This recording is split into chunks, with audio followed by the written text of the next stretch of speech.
Mr. B, Mr. B, Mr. B, give me a job.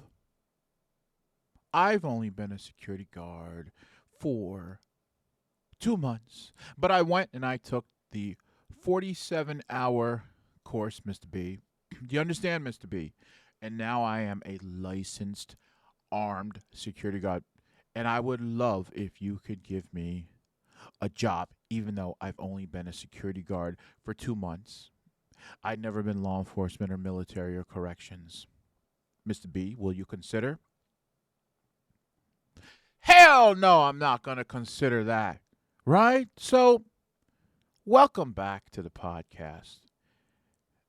And that's what we're going to talk about in this video today is armed security guards having proper experience, a leveled head to be able to work for Mr. B as an armed security guard carrying a firearm in public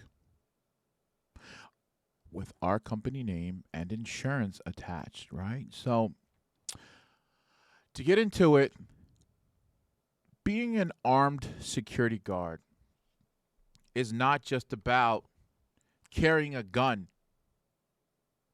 acting like you're a cop, because it's really not. And if you have that type of mindset, you are in for a rude awakening, right? So, being an armed security guard is not about just wanting to carry a gun, right? A lot of people will want to become an armed security guard because there's more money. Yeah, that's the truth. If you're an armed security guard, you will make more money, right? But you need to have the proper experience and you need to be the right person to carry a gun. Because I can tell you right now, there are armed security guards out in the field, not with our company, but with other companies who should not be carrying a gun at all, to be honest. Come on, let's tell it like it is, right? There are a lot of people with screws loose running around with other companies. And it's very scary, it's very dangerous. And I don't like it one bit. So at my company, I will always ensure that the people that we place in those roles to carry a gun in the public are cool, calm, collected individuals. I thought I heard something. It might have been a ghost. But at any rate, let me lift one ear here so I can hear what's going on. Let's get back on topic. So we need to ensure that the people are sane and that they are experienced or they're not going to be working for us in an armed security role, right? So anybody can who with a pistol permit and no criminal history can, hey, go out, take the 47-hour course, boom, next thing you know, they have armed guard licensing, right? They're looking for a job. They're looking for that money. Or if they're in it for the wrong thing, they're looking to act like a cop, right?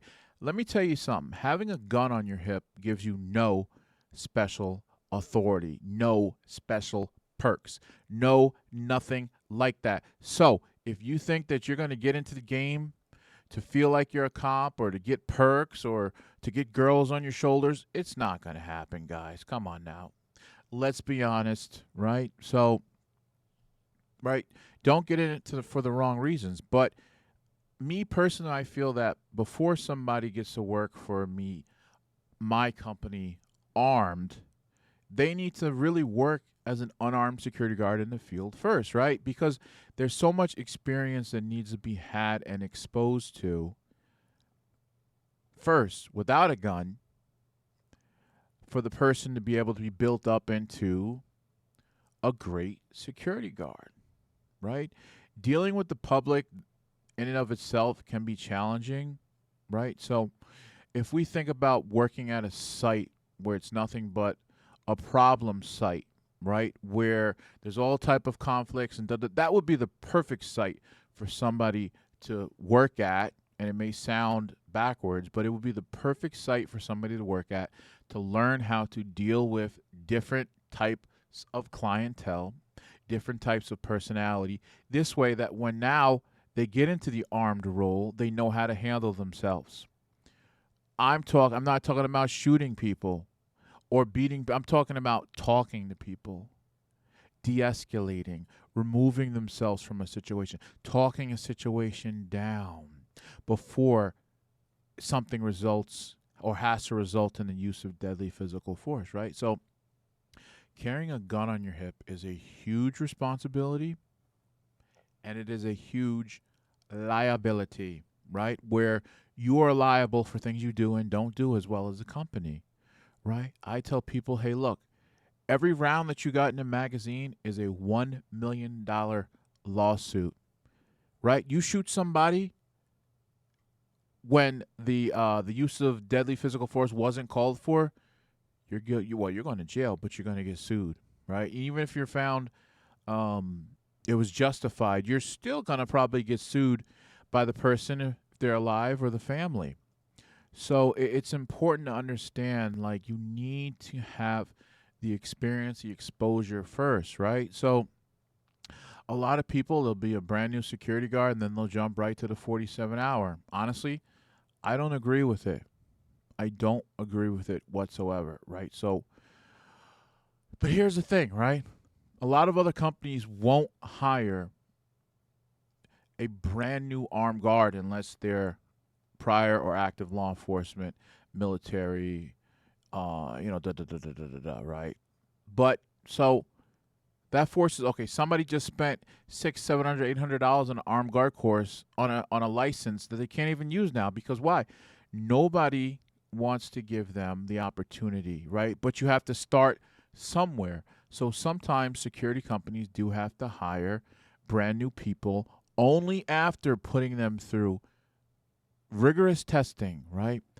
Doing tests of their character, psychological exam, right?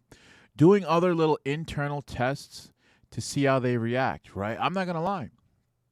Sometimes I'll do certain things a certain way to, I won't say annoy, but see if I can get under somebody's skin to see where their breaking point is, right? And if they unreasonably break or irrationally handle themselves, you're gone, buddy. You are gone because you're not going to be on my staff without the proper temperament or the way you carry yourself, right? It's just you're a risk to yourself, you're a risk to the company, you're a risk to the public. So you just won't be with us. So when there are brand new armed guards, we have to build them up, right? We spend a lot of time on the use of force, right? The Article 35, the use of deadly physical force, right? We do, even though they had it already. Look, even though you had it already, you took the 47 hour. I don't give a damn. We're going to go over it again, and we're going to keep talking about it until you demonstrate your thorough understanding of it, as well as your thorough understanding and display of de-escalation, right? Communication skills, following directions, adherence to the law. These are the things that I need to see before you get hired as an armed guard with our company, right? That's just the way it is, and I'm sorry, but that's the way it is. You'll have to get over it, but in time you will understand. You will definitely understand because there are some scary security guards out there, right? If you go onto YouTube and type in security guard shoot somebody or security guard shot, right? You'll see multiple articles of security guards who are poorly trained, who just became security guards, who are out there shooting and killing people or shooting and maiming people against what their local, the laws say in their state, right? They find out they don't even have licenses, let alone have a pistol permit. They don't have a pistol permit. They never had the proper training. So it's a very scary stuff going on out there, right? So Mr. B is going to take the initiative and lead the charge of doing better, right? We don't want to put people in roles who don't know how to talk their way down from situations where they're scared of their shadow and they just want to pull a gun on somebody, right? So it's quite alarming what's going on out there. But if we try to stay in front of it through training, I think we'll be all right. But again, being an armed security guard is not about just strapping your gun on your hip and going to work, right? You can't think because you have a gun on your hip, it gives you like this special authority, because it won't. Because let me tell you something. Sad reality is nobody gives a damn that you have a gun on your hip, right? Somebody will sneak up behind you and take your gun from you, or knock your ass out and take the gun from you. You better hope while your ass is out cold that they're not going to kill you with your own gun, right? So if we spoke about de-escalation and experience and blah blah blah, but there's other stuff that goes into it, like marksmanship. Like when's the last time you went to the range? How often do you go to the range? What's your score? At what distances? What type of gun do you use? What did you qualify with? And just what type of ammo do you carry? How's your holster set up? How's your mag pouch set up? This and that, and there are some tactics to it, to be able to be a vigilant armed security guard, but it's also a lot of weapons retention. You can't be going out there getting a fight. Next thing you know, your gun is falling out of the holster because you didn't have the proper retention on it. Now, retention could mean that, or it could just mean you being in control of your gun, right?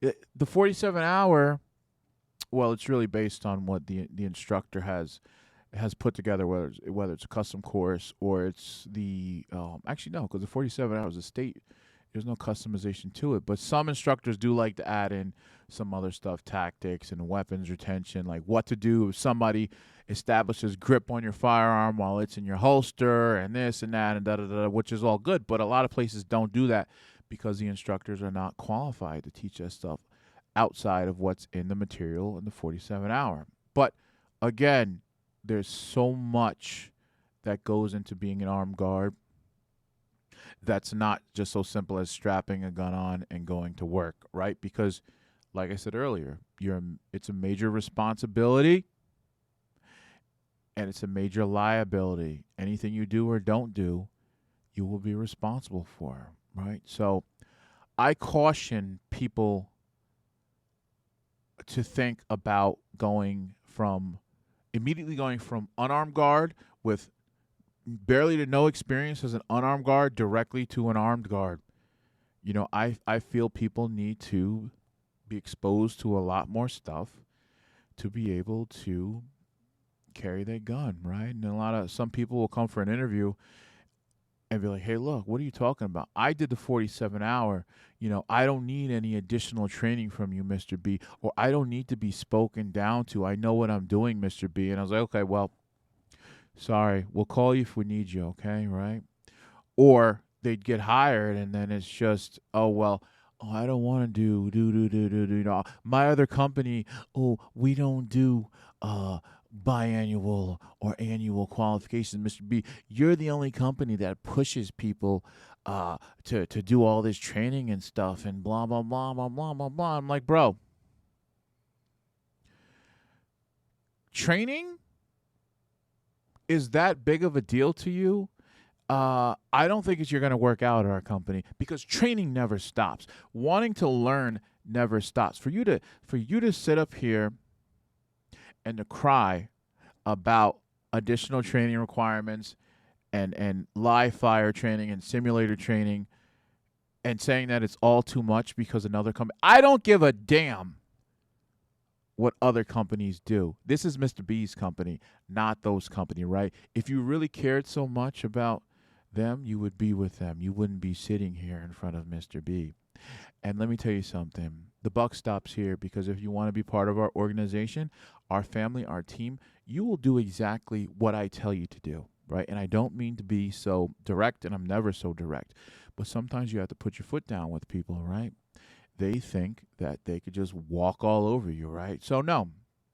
If you want to be part of this organization, you will do what I require of you. And if you don't like it, there's the door.